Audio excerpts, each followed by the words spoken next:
Assalamualaikum warahmatullahi wabarakatuh. Alhamdulillahirabbil alamin wa bihi nasta'inu ala umuri dunya waddin. Wassalatu wassalamu ala asrofil mursalin wa imamil muttaqin wa ala alihi washabihi ajma'in. Rabbi shrah li sadri wa yassir li amri wahlul 'uqdatam min lisani yafqahu qawli. Allahumma alimnal kitaba wa faqihna fiddin. Shadaqallahul adzim. Jamaah salat tarawih, salat Isya Masjid Agung Surakarta yang dirahmati Allah Subhanahu wa taala. Senantiasa di setiap waktu, setiap kesempatan, marilah kita perbaiki secara kualitas dan kuantitas syukur kita kepada Allah Subhanahu wa taala. Semakin baik kualitas dan kuantitas kita, rasa syukur kita, upaya kita mendekat kepadanya, maka Allah pun semakin akan menambah banyak kenikmatan kepada kita. Salawat dan salam semoga tetap tercurah kepada junjungan kita Rasulullah Muhammad sallallahu alaihi wasallam. Jamaah yang dirahmati Allah Subhanahu wa taala, masih seputar sabar, istiqomah, ikhlas. Di kesempatan malam hari ini kami akan mengangkat tema berusaha untuk menggapai keimanan, kesabaran, dan keikhlasan. Berapa lama usaha untuk mencapai tujuan di atas, atau berapa tahun kita perlukan untuk atau agar bisa teraihnya tujuan di atas. Ini yang pertama. Dan yang kedua, kalau kita petakan orang-orang soleh sebelum kita,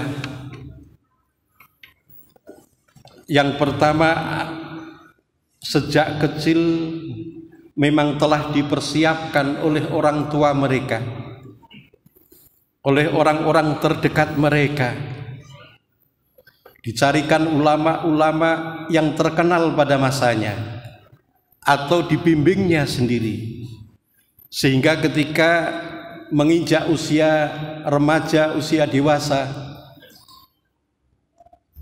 si fulan ini telah mencapai, telah mendapatkan satu ilmu yang luar biasa. Siapa mereka? Banyak sekali contoh-contoh untuk bisa kita ketengahkan. Yang kedua, ada ulama-ulama terkenal, orang-orang soleh sebelum kita. Ternyata sebelumnya dia sama sekali tidak kenal Islam. Bahkan mereka ada yang berkubang di dalam kejahatan.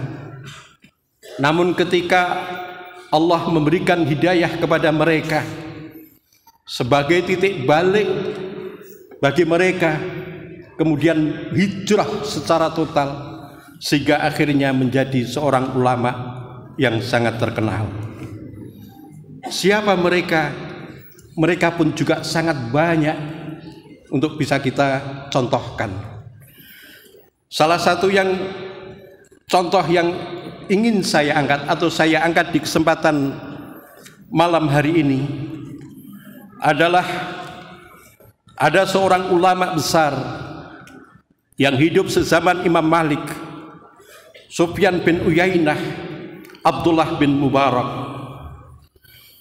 Ulama ini adalah ulama yang ahli hadis, ahli fikih, dan murid-muridnya pun juga ternyata kelak menjadi ulama-ulama yang besar di masanya. Seperti disampaikan oleh Ibnu Atsakir di dalam Tarikh Ad-Dimashqi, Al-Humaidi, Ishaq bin Mansur, Qutaibah bin Said, Abdul Razak, dan masih banyak ulama-ulama yang besar yang mereka itu adalah pernah berguru kepada yang saya maksud ini. Jamaah yang dirahmati Allah Subhanahu wa taala, tentu bertanya, siapa beliau?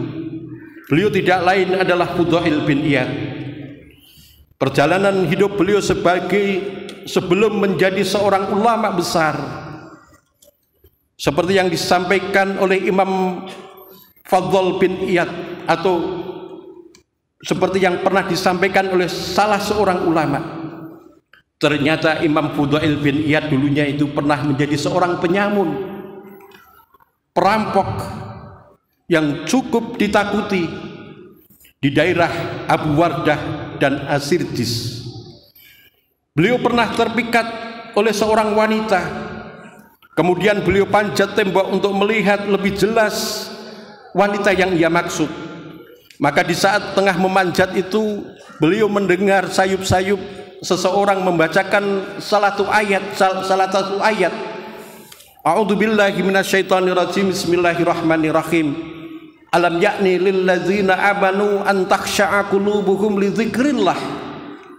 Belumkah datang waktunya bagi orang-orang yang beriman mendudukkan hati mereka untuk mengingat Allah? Sontak Syekh Fudail bin Iyad, tubuh beliau bergetar, gemetar. Maka beliau berkata di dalam hati, maka beliau berkata lirih, inilah saatnya untuk aku bertaubat. Sehingga dikisahkan lebih lanjut, itulah waktu, itulah titik balik beliau. Beliau tinggalkan masa lalunya, benar-benar beliau bertaubat, hijrah secara total 180 derajat. Selanjutnya beliau mengelana ke daerah Kufah. Kemudian di daerah Kufah inilah beliau berguru kepada ulama-ulama besar di zamannya. Maka belum puas berguru kepada ulama-ulama besar di daerah Kufah, perjalanan selanjutnya beliau tinggal di Mekah, dan juga ketika beliau tinggal di Mekah ini berguru kepada sejumlah ulama-ulama besar yang ada di Makkah.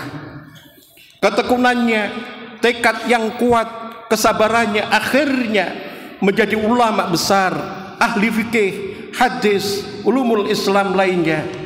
Karena ketekunan dan kekhusyuannya lah di dalam beribadah, maka beliau mendapatkan satu julukan Abidul Haramain, ahli ibadah Makkah dan Madinah. Jemaah yang dirahmati Allah Subhanahu wa ta'ala, maka akan kita bisa kealiman beliau, nasihat-nasihat beliau yang sangat bernas, sangat tajam, sangat dalam, sehingga kita bisa memastikan bahwa benar-benar ulama ini adalah orang yang ahli ilmu. Beliau mengatakan orang yang ikhlas itu adalah orang yang meninggalkan amal bukan karena manusia, atau meninggalkan amal karena manusia akan jatuh kepada riya, sementara beramal karena manusia terkategori syirik. Ikhlas adalah keterbebasan dari keduanya.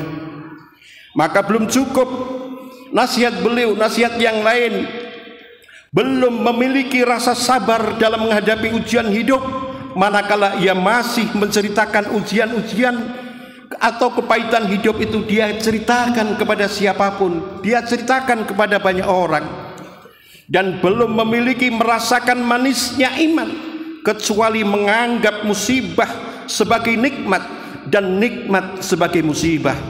Inilah jamaah yang dirahmati Allah Subhanahu wa ta'ala.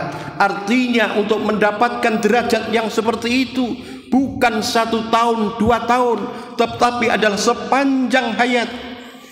Seperti yang saya sampaikan di awal tadi, jadi kalau sejak kecil dia telah dididik di lingkungan keluarganya, maka sejak itulah sampai akhir hayat, maka perjalanan yang dia tempuh itu adalah perjalanan yang tidak keluar dari rel ini. Kemudian orang yang ketika pada masa lalunya dia tidak atau belum mengenal Islam, ketika dia di tengah perjalanan hidupnya dia mendapatkan hidayah dari Allah, maka sejak itulah hingga akhir hayatnya perjalanan hidup ini senantiasa juga tidak keluar dari rel ini. Oleh karena inilah ma'asyiral muslimina rahimakumullah, maka sepanjang hayat kita berupaya dan kita menginginkan untuk menggapai yang demikian ini. Wassalamualaikum warahmatullahi wabarakatuh.